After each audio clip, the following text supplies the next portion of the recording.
Yay, yay. Welcome back. Second segment of a brand new hashtag Global Baseball Show. Big game, Christian Sports Network. It's your boy Willie Epting Jr. Holding it down, man. We are so very excited because the baseball season has commenced. And although the weekend games would have come and gone by the time the show airs, yeah, we're still going to do our predictions. And we've got a brand new cast of characters backstage. We've got Mike. We've got Anna. Well, Anna's not brand new anymore. She's still new, and Mike's not new at all. So I don't even know what I'm talking about. But this is the hashtag Family of Baseball, the newest edition of that big day. So we're going to get into the predictions here in the third segment. That ought to be fun. But before we do that, though, in case you missed it in the first segment, man, what a weekend, an opening weekend it was. We saw the New York Yankees. I mean, like, for real, dog. And I want to get Anna's and Mike's takes on what the Yankees did in the first three games of their season. I mean, what they did to their homeboy, Nestor Cortez in game one was just simply not fair as they put up a 20 spot. So we're going to get their thoughts on that as well. Before we move any further, though, this second segment, it is being brought to you by, it's being brought to you by the Strike Zone. Why? Because this is a baseball show. Catch all of the long ball, base stealing, baseball action of the Strike Zone radio broadcast featuring the 2025 Crowley Eagles in pursuit of a UIL state championship. For schedules and times, go to BGCSports.net. Again, that is BGCSports.net. Your man, Ace Gentry, on the call for those Eagles. And I said it once, I said it again, and I'm going to say it again. Ace, we're going to get out there to visit you, my man, real soon so we can check out some baseball with you. All right. Let's go ahead and bring in the hashtag bro and the hashtag sissy. There's Mike. There's Anna. What's going on, family? Doing good. Baseball's back. 2025 kicking off, as you said, the weekend. Anna, how are you? Willie, how you doing? Good. Anna, what's going on? How you doing, sis? I'm doing good. Just got back from Florida watching some, spring training baseball for the season to kick off. What felt like seconds after I got back, and here we are, excited to get going. And that is exactly, indeed, what we are doing. So we want to thank you guys out there for checking us out on Facebook, my personal page, through the Media Group's page, as well as the network's page. We've got Mafia Members Podcast, YouTube, the BGC Sports Network's YouTube. We have Instagram TV. I see you guys out there watching. We welcome your comments. Bring them on in. And, of course, Twitter. So, yeah, we are very, very excited, just in case you guys didn't know. And I've got some questions for the new contributors to this wonderful show. And we're going to – look, guys, I'm making a proclamation and a declaration right now. This show, with y'all's help, really is going to be because of y'all. No pressure, none whatsoever. Just pretend like it's the bottom of the ninth and the bases are loaded and you're down by, or whatever the case may be, and you need a base hit to bring home the world championship. So what I'm making the declaration and proclamation right now is that this show will be the most listened to show on the network for the entire year. Sounds like a plan. I thought I would get more excited than that. Maybe I need to excite myself. I'll do this for myself. How about this? Let's go ahead and do that right there.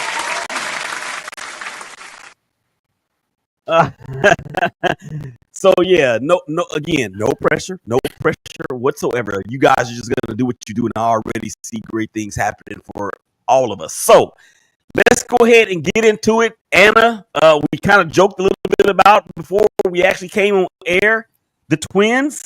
Let's talk about what they did in the opening weekend of the season. And then we're going to get to Mike's Phillies, and then we're going to get to my A's. So, Anna, let's go. What did we do? We lost. We looked bad.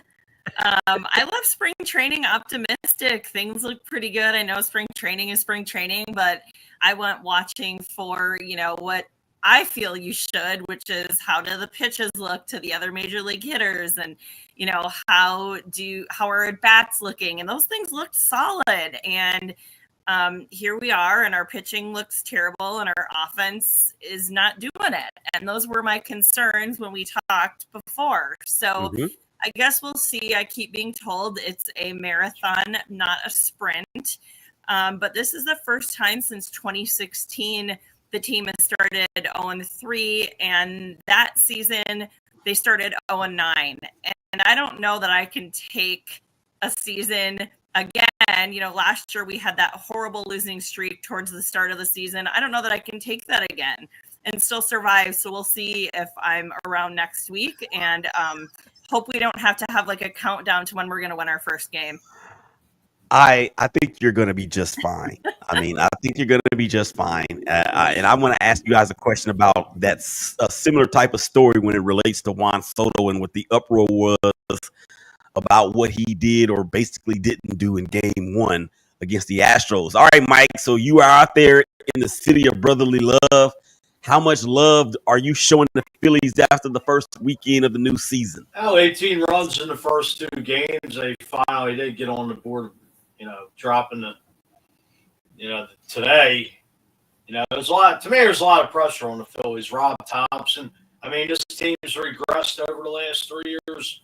World Series in 22, also the Diamondbacks in the NLCS in 23, and then last year losing in the wild card to the Mets. So, this team's another year older. JT Realmuto, Kyle Schwarber, Zach Wheeler, just, is aging, but is aging gracefully. The guy's just still lights out. But, there's a lot of pressure on this team, and a lot of people really ain't talking about it in Philly, but I think Rob Thompson, not only him, but Dave Dombrowski should be on the hot seat.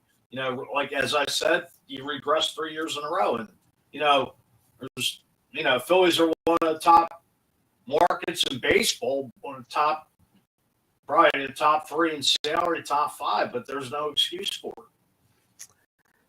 Well, to your credit and to your team's defense, if you will, enjoying a certain level of postseason success is better than not having any success at all. And I understand where you're coming from. I believe, though, that for the Phillies, the East and the National League East in particular, I think it's going to be a bit of a bloodbath. No doubt. And, the Miami Marlins, obviously, we don't expect a whole lot from them. The Washington Nationals, we don't really expect a whole lot from them, although they do have a top rookie prospect there with the Nationals. And if I'm not mistaken, in the final game of the 3-game set against the Phillies, they did get that win to salvage the series. So, but I'm thinking that Kyle Schwarber and Bryce Harper are going to have to continue to do what they do in order to carry this club. Now, let's get to the A's, and the A's, of course, are the team and the franchise without a city. It's I don't as a diehard Oakland Athletic. When I say athletic, I mean Oakland Athletics in terms of the Raiders that are now, of course, in Vegas, and the A's that will be in Vegas in 2027 or 28 or whenever that stadium's going to be finished. Going into the season, I was cautiously optimistic because the A's did something that the A's normally don't do, which is sign a bunch of their local homegrown talent with Rooker and Z-Law rather. So Z-Law, I believe his extension was for 10 years, and Brent Rooker's his, I think, was for maybe 3 or 4 years. So I think that we have something that we can look forward to with this team moving to Vegas in the next few years. But even at the start of the season, being able to go to Seattle and get a split against the Mariners, who many people still consider they have the top rotation or one of the top rotations in the American League, I'm happy with that because last year it did not start off this way. It did not start off this way for the A's, so I am very happy that we were able to get a split in what I believe may be a two-headed race or two-horse race rather for the American League West Championship between the Mariners. Well, I guess maybe a 2.5 head horse race with the Astros and the Rangers and of course the Mariners. So we'll see how it all plays down as we continue on. We are discussing the beginning of the Major League season. Our predictions will be coming up in the third segment, and no politically correct answers when we do the predictions in the third segment, guys. And I'm pointing primarily at myself. All right, we have something that we want to get into. I got this game that I actually stole, or they may have stole it from me. One of the prominent talk shows on one of the major networks out there has this game where they call either, neither, or whatever it is. I've got neither or both. So basically what I'm going to do is I'm going to give you guys a couple of different teams. And without you predicting whether or not they're going to win the division, I'm going to tell you these teams, and I'm going to say this team and this team, are both of them going to make the playoffs, or are neither of them going to make the playoffs? So are we ready to get down to the nitty gritty? Let's do it. Shake your head like this. All right, Anna. Here we go. Neither or both. Last year, we saw the Detroit Tigers, the Kansas City Royals, and the Cleveland Guardians all make the playoffs out the American League Central. When I tell you the Guardians and the Tigers, which one of them are going to go back to the playoffs? Neither or both. I guess neither, because I only think one of the two is going. So I'm not going to say both. So I guess neither. That's going to be an unpopular answer from my normal baseball co-host. Because the Guardians are his team, but I just don't see it. So we'll see. Go ahead and shout out your co-host's name. We need to do that real quick. Yeah, Joseph. Sorry, Joseph, if you're watching. If you watch this back, oops. I just don't see it. We'll see.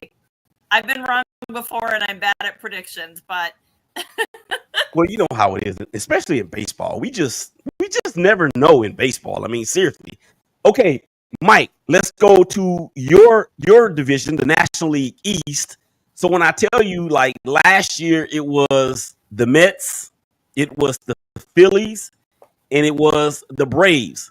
So this year, we know that the Braves had a whole bunch of injuries last year. Ronald Acuna Jr. is going to come back at some point. Spencer Strider is going to come back at some point. So when I tell you it's going to be the Mets or the Phillies, both of those teams, playoff bound, which one is it? Neither or both? I'll say both. Okay. And I think I have a good reason why, but I don't like to assume, so I'm going to let you explain. I mean, Juan Soto picked up by the Mets. Just a hell of a lineup. They got some key injuries over there pitching-wise, but I believe, the Phillies will get back there for the fourth year in a row. They're, as I said, they're running it back. And, both teams should be in wild card contention, if not for the division with the Braves. Mm-hmm. Anna, you wanted to comment something there. I have them for later predictions, so I agree for sure. That's a both for me for sure. Brent, disability advocate, special ED advocate. Hello, Anna. Brent from Ottawa, disability advocate. Hey, Brent. Hey, Brent, how you Thanks doing? for joining. Thank you for chiming in. And Brent, whatever comments that you have based on what we're talking about, you are more than welcome to drop it down below. And of course, we will get you shout out on the air. All right. So let me give you guys another scenario or another either or neither or both. Let's go back to the National League. And this time, let's go to the National League West, because we've seen the Dodgers win it all just last year. We saw the Diamondbacks go to the World Series the year before that. The Giants, 2 or 3 years ago, they won over 100 games. And then Colorado, they're kind of a little bit of a non-factor simply because we know that they are a bit of a rebuild. But for the National League West, and I like to think that the National League East, the West Coast teams and the East Coast team, or the West Coast division and the East Coast division, they're going to be bloodbathing like they've never bloodbathed before. But here's my question. The Arizona Diamondbacks, we saw them lose Christian Walker to the Houston Astros in free agency. Do we think that if one of these three teams, the Padres, the Giants, or the Diamondbacks, will it be the Diamondbacks that can make a push towards the postseason, Mike? I believe they can because you figure they're definitely got one of the top pitching staffs in all of baseball. So, pitching and, as they say, pitching and defense wins championships. So I think they got a great shot at getting a wild card. Mm-hmm. Yeah. And I don't know. It kind of reminds me of the NFL when it was the AFC North when Pittsburgh, Baltimore, and Cincinnati were all great and they all made the playoffs this past year. And we know the rivalries that exist there. All right, Anna, let me swing it back to you because I want to ask you about the New York Yankees and the performance they put on offensively in the opening weekend of the season. I mean, seriously, they hit 15 home runs in the first three games at Yankee Stadium. That obviously is a major league record. Do we think that this is a pace that those guys can keep up out there in New York, particularly with Judge, a healthy Judge, Stanton? Of course, they got Cody Bellinger from the Cubs in the offseason via free agency. Is this something that we think that I mean, if you look at it from this standpoint, they're on pace to hit like 1,400 home runs this year. But realistically, I mean, do we think this is a pace they can keep up? I don't. I mean, this is an offensive outburst I didn't necessarily see coming. I mean, Stanton will be back, but Judge healthy makes a big difference. I mean, he's already hit 5 home runs or 4 at least. Mm-hmm. So, I mean, maybe we've underestimated like how dangerous they actually are. I really don't know that I saw them, kind of winning the division at this point, but it was it's pretty impressive. I mean, their whole lineup pretty much was just hitting like crazy. So something definitely to keep an eye on. Yeah, and also Jazz Chisholm, he went yard a couple different times in the finale against the Brewers, and what they did to their homeboy Nestor Cortez in Game 1 was simply just not fair, and they should have themselves arrested and thrown in jail for what they did. All right, that's going to be the wrap for the second segment. Come on back on the other side. We're going to get into the predictions. Thank you guys out there again for checking us out on Facebook, LinkedIn, YouTube, and, of course, Twitter and Instagram TV.